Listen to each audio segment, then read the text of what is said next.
Assalamualaikum warahmatullahi wabarakatuh.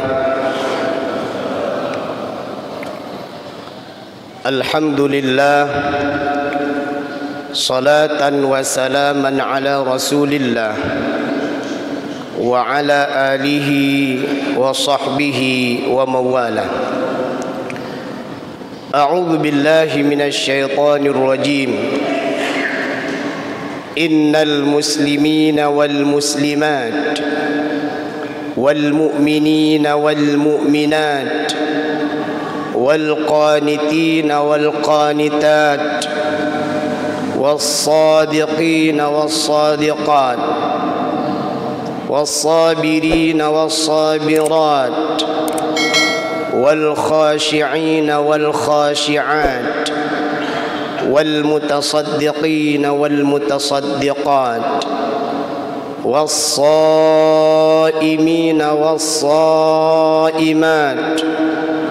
والحافظين فروجهم والحافظات والذاكرين الله كثيرا والذاكرات أعد الله لهم مغفرة وأجرا عظيما.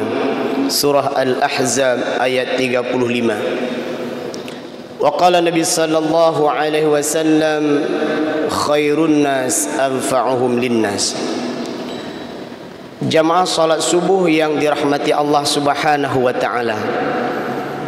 Alhamdulillah, beberapa kesempatan yang lalu sejak dari Ustadz Junaidi sudah menyampaikan tausiahnya yang luar biasa, bagaimana keprihatinan kita terhadap generasi muda dan mudi, remaja dan remaji, pemuda dan pemudi, di mana mereka berada di saf-saf yang salah, berada di tempat-tempat yang tidak benar, dan kita punya hajat dan punya semangat untuk merangkul mereka sama-sama untuk masuk ke dalam surga Allah Subhanahu wa taala. Dalam kesempatan yang lain di Masjid Baitur Rahman, alhamdulillah juga sudah kita sampaikan, dan kita bersyukur kepada Allah. Pemerintah Kota Luk Semawe bersama aparaturnya melalui Satpol PP dan WH, ternyata himbauan kita di mimbar ini untuk mengajak para pemudi yang sebelumnya mereka jauh dari Allah, taat kepada Allah, dan beberapa tempat warung makanan dan minuman yang beroperasi saat-saat salat tarawih dilaksanakan, mereka sudah melakukan tindakan yang bermanfaat, dan ini kita berikan apresiasi yang luar biasa. Dan kita berharap semangat mencegah maksiat ini bukan hanya di bulan suci Ramadan.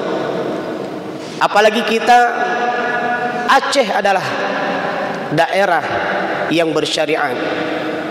Semoga ditegakkan nilai syariat ini kapanpun, dimanapun, dalam keadaan macam apapun, sehingga ketika syariat Allah ditegakkan, sebagaimana Allah telah berjanji, walau amana ahlul qura amanu, walau anna ahlul qura amanu wattaqau, mereka beriman dan bertakwa kepada Allah, Allah curahkan rahmat dan nikmat dari langit. Allah keluarkan rahmat dan nikmat dari bumi. Di sanalah kita akan merasakan bagaimana rahmat Allah yang Allah berikan kepada kita, sehingga menjadi bangsa, agama, dan negara yang bermartabat. Pada kesempatan ini kita sambung kembali materi tersebut, namun lebih kepada melihat karakter manusia.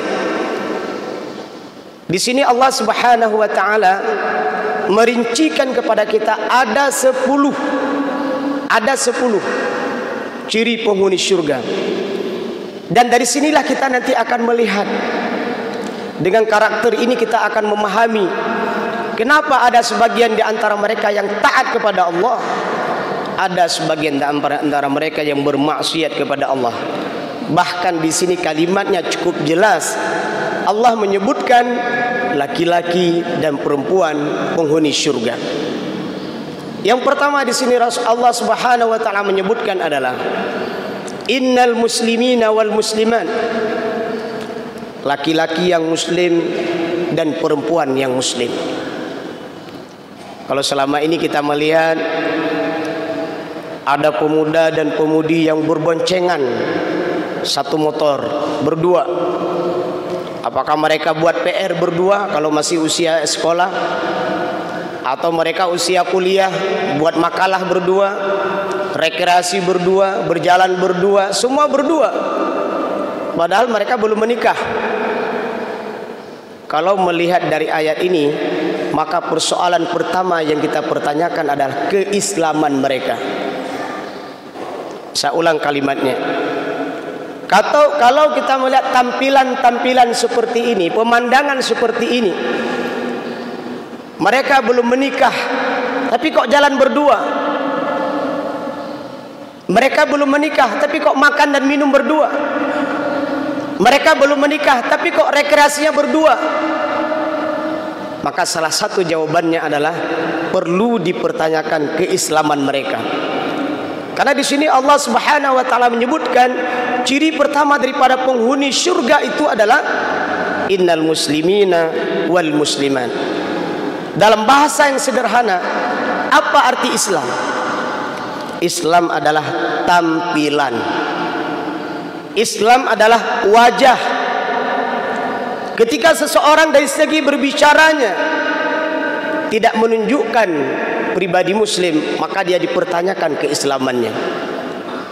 Ketika seseorang melangkah berjalan ke tempat yang dilarang oleh Islam, maka ini dipertanyakan keislamannya.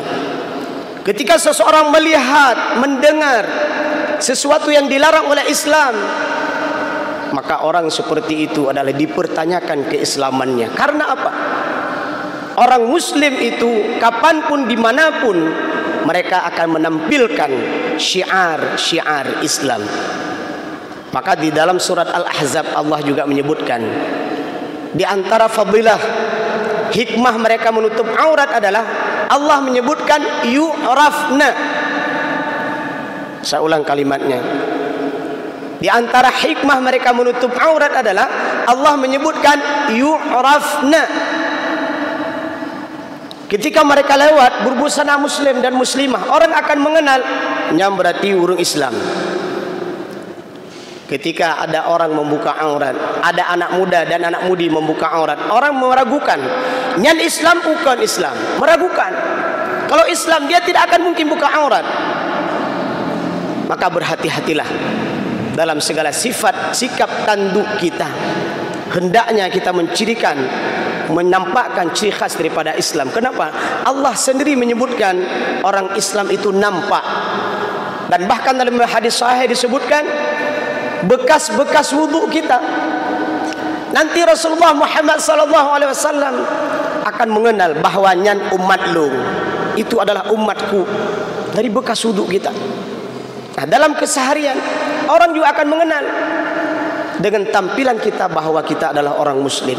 Yang kedua, ciri khas penghuni surga dalam surat ini, dalam ayat ini, wal mu'minina wal mu'minat, mereka punya keyakinan yang hebat bahawa Allah sebagai pemantaunya, Allah Rabbku, Allah melihatku. Saya tidak akan berani berbuat maksiat. Kenapa? Saya yakin Allah akan membalas semua kezaliman saya. Allah akan membalas semua kejahatan saya. Ketika saya berbuat baik pun Allah akan membalas kebaikan kepada saya. Wal mu'minina wal mu'minat, seorang laki-laki dan seorang perempuan, seorang pemuda dan pemudi yang imannya kuat tidak akan pernah berani jalan berdua yang bukan suaminya. Seorang pemuda dan pemudi yang imannya kuat tidak akan pernah berani buat PR berdua, rekreasi berdua, makan berdua, enggak akan pernah. Karena ada keimanan di dalam hatinya. Karena Rasulullah dengan tegas menyebutkan bahawa tidaklah seseorang beriman kemudian mencuri keluar imannya. Tidaklah seorang mukmin berzina keluar imannya. Ketika mereka yang belum menikah duduk berdua di kafe-kafe, makan berdua, minum berdua, rekreasi berdua, hatta tidur berdua. Ketika saat itu mereka mati dicabut nyawa oleh Allah Subhanahu wa taala, mereka mati dalam keadaan imannya keluar. Na'udzubillah, thumma na'udzubillah. Wal mu'minina wal mu'minat. Apa yang menggerakkan kita di subuh yang mulia ini? Apa yang membuat kita semangat bersedekah? Apa yang membuat semangat kita berinfak? Apa yang membuat kita semangat bersatu dalam keimanan? Karena iman dalam hati kita. Apa yang membuat kita tidak berani menyentuh perempuan lain yang bukan istri kita? Tidak akan berani membawa anak perempuan orang lain di tengah malam yang gelap gulita. Tidak akan pernah berani membawa mereka kemanapun, karena memang bukan istri dan bukan suaminya. Karena keimanan yang ada dalam hati kita, itu yang mengokohkan kita. Apa yang membuat seseorang tidak berani korupsi? Karena keimanan yang ada dalam hatinya. Iman inilah yang akan membuat kita jadi orang hebat. Iman inilah yang membuat kita menjadi orang kuat. Bahkan iman inilah yang membuat sebuah bangsa, agama dan negara menjadi kuat.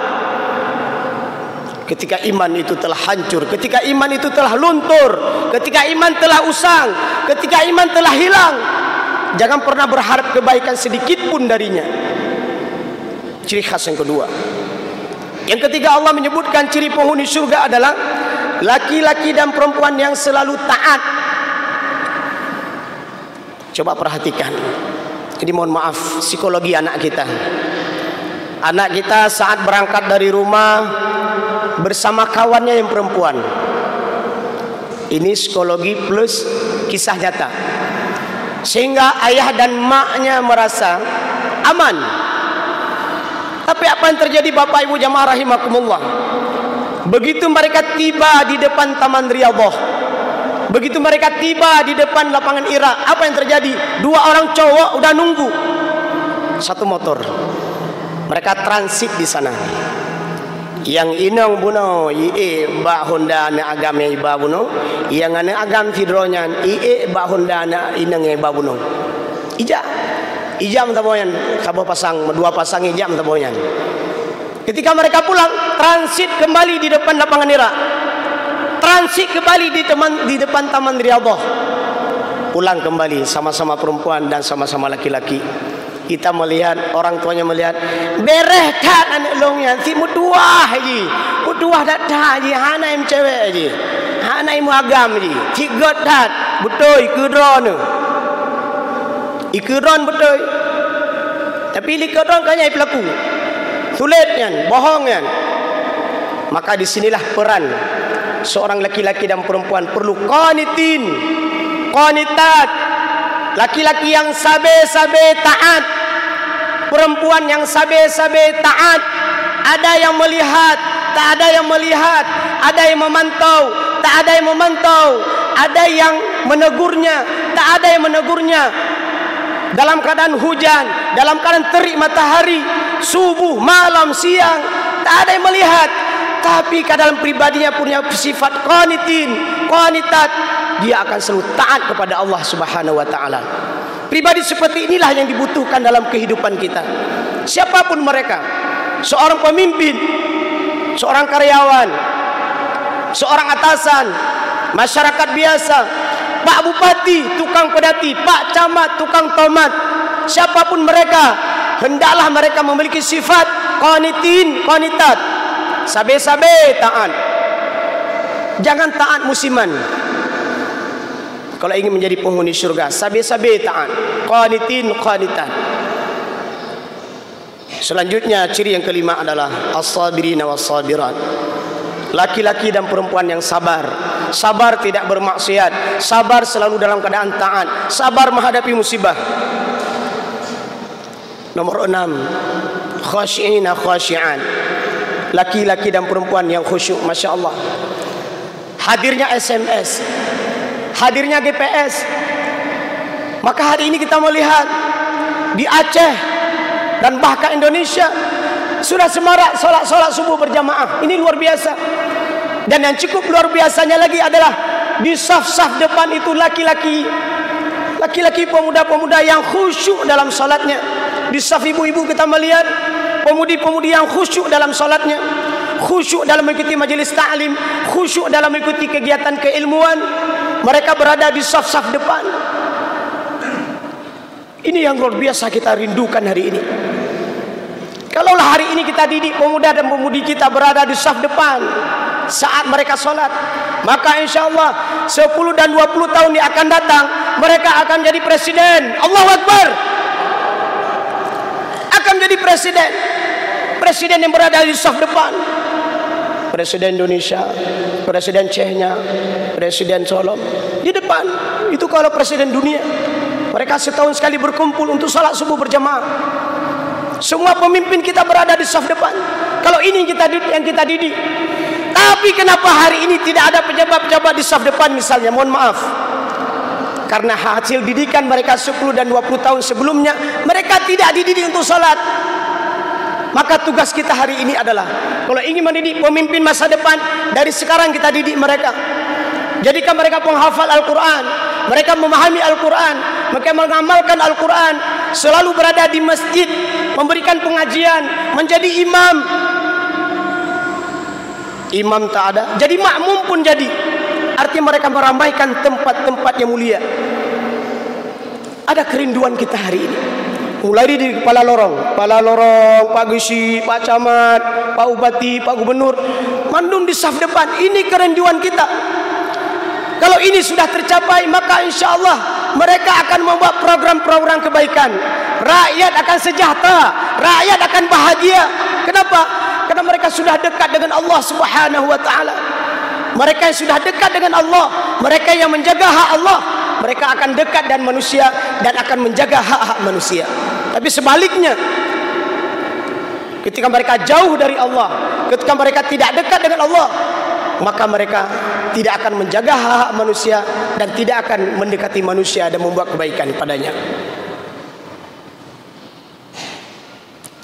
Nomor 7, laki-laki dan perempuan yang bersedekah. Masya Allah. Informasi tadi sudah rumah ke berapa, Abu Ali? Rumah ke 10. Inilah hasil infak laki-laki dan perempuan yang bersedekah hari ini. Coba kita bayangkan, seandainya semangat infak dan sedekah ini ada di setiap rumah muslim, ada 10 orang keluarga, satu saja berinfak, maka dikali satu lorong, dikali satu kemukiman, dikali satu kecamatan, semua kita menggerakkan infak dan sedekah ini, maka insya Allah negara itu akan makmur. Tidak ada lagi orang miskin, tidak ada lagi orang yang hidupnya melarat. Allah menyebutkan di dalam Al-Quran, dengan mereka berinfak dan bersedekah, wallahu wasi'un alim, Allah akan luaskan rezeki. Satu mobil kita berikan untuk sebuah pesantren, diantar anak-anak pesantren ke masjid, ke tempat-tempat kebaikan. Satu mobil dengan satu bus yang kita berikan ke panti asuhan, diantar anak-anak yatim. Satu kendaraan diberikan untuk kebaikan, maka di situ dilakukanlah berbagai macam kebaikan. Sedikit beras yang kita berikan, sedikit air yang kita berikan, sedikit makanan yang kita berikan, dinikmati oleh anak-anak fakir miskin dan anak yatim. Yang hari ini kita berpuasa, bagaimana kita rasakan kondisi kita? Oke, kita dati pagi sebelum sahur masih kuat, setelah sahur masih kuat, tapi rasakan kondisi kita nanti di siang hari, rasakan kondisi kita di sore hari, rasakan kondisi kita saat mau berbuka, lemas kita, nggak punya kemampuan. Kita baru 1 hari berpuasa. Bagaimana dengan saudara-saudara kita bahkan berminggu-minggu tidak makan, berbulan-bulan mereka tidak makan. Kalaupun mereka makan, harus berebutan dengan anjing di tong sampah, antara berhasil dengan tidak untuk mengambil makanan tersebut. Ramadan mengetuk hati kita untuk berinfak dan bersedekah, membantu saudara-saudara kita yang lemah. Masya Allah. Kedelapan, ciri penghuni surga adalah laki-laki dan perempuan yang berpuasa. Kita tengok hari ini banyak pemuda-pemudi yang berpuasa, meskipun ada di antara mereka yang tidak berpuasa. Itu adalah persoalan kondisi karakternya. Memang dalam rumahnya tidak pernah mengajak mereka berpuasa, atau bahkan sebelumnya mereka tidak pernah berpuasa, atau bahkan mereka tidak tahu apa itu puasa. Maka tugas kita hari ini berdakwah bukan hanya di dalam masjid, Tugas kita berdakwah bukan hanya di musalla. Tugas kita berdakwah bukan hanya di majelis taklim. Turunlah ke lorong-lorong, tengok saudara kita. Turunlah ke tempat-tempat lain. Turunlah ke bawah jembatan. Tengoklah di tempat-tempat penginapan. Mari kita turun, kita tengok mereka. Mereka belum mengenal Islam mungkin. Ajak mereka, rangkul mereka, peluk mereka.